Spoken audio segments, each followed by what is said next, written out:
अब देखो determinant of any order, 2/2 का डिटर्मिनेंट हम लोग ऑलरेडी निकाल चुके हैं। तो डिटर्मिनेंट ऑफ 3/3, 3/3 का डिटर्मिनेंट कैसे निकालेंगे? सपोज कीजिए ए आपके पास एक डिटर्मिनेंट है, ठीक है, मतलब एक 3/3 का एक मैट्रिक्स है जिसको हम लोग डिटर्मिनेंट कैलकुलेट कर रहे हैं। तो कैसे लिखते हैं? A11, A12, A13, A21, A22, A23, A31, A32, A33। Clear है? अब इसका डिटर्मिनेंट निकालना है तो हम लोग ऐसा करते हैं कि इसके इस पार्ट को हटा देते हैं। अब ये मैट्रिक्स, उसको मैट्रिक्स कहते हैं, इस वाले को डिटर्मिनेंट कहते हैं। तो किसी भी एक रो को या किसी भी एक कॉलम को चूज कर लीजिए।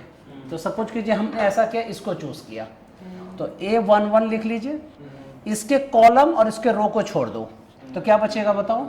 A22, A32, A23, A33। Yes और नो? फर्स्ट में 1 + 1 इवन नंबर, तो इसलिए हमने पॉजिटिव लिखा। 1 + 2 ऑड नंबर, मतलब कोफैक्टर का कॉन्सेप्ट लगा रहे हैं, तो ऑड नंबर यहाँ नेगेटिव लिख देंगे A12। अब इस रो को, कॉलम को और इस रो को छोड़ दीजिए, तो यहाँ क्या बचेगा बताइए? A21, A31, A23, A33 plus, क्यों? 1 + 3 4, ठीक है, तो इसलिए ये मतलब इवन नंबर आ रहा है तो इसलिए हम लोग पॉजिटिव लिख रहे हैं। तो इस कॉलम को इस रो को छोड़िए, तो क्या बचेगा बच्चा? A21, A31, A22, A32। अब डिटर्मिनेंट को सॉल्व कर दो।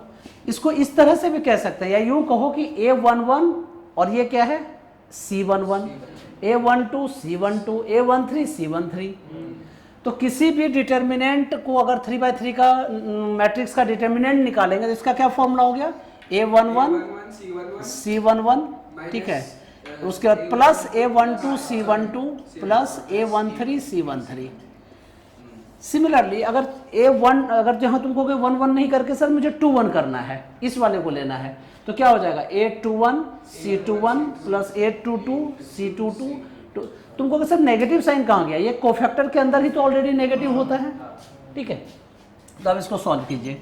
A11 और product of diagonal element A22 into A33 minus A32 into A23। Clear? Minus A12 बोलते चलो, A21 into A33 minus A31 A23 plus A13 into A21 into A32 minus A31 into A22। This is the determinant of 3/3 matrix. अब इसी तरह 4/4 order का अगर matrix है तो similarly इसी तरह करेंगे, पर वो बहुत लंबा चला जाएगा। 5/5, 6/6 सबको हम लोग कैलकुलेट कर सकते हैं। अब तुम कहोगे सर अगर बहुत बड़ा मैट्रिक्स हो, सपोज कीजिए 8/8 या 10/10 का हो, तो इसके लिए जब आप इंजीनियरिंग मैथमेटिक्स करेंगे तो उसमें एक रूल आ जाता है, इसको कहते हैं लॉ ऑफ कैरेक्टरिस्टिक्स। वो लगा के हम लोग कितने भी बड़े डिटर्मिनेंट हो क्यों ना उसको सॉल्व कर लेते हैं।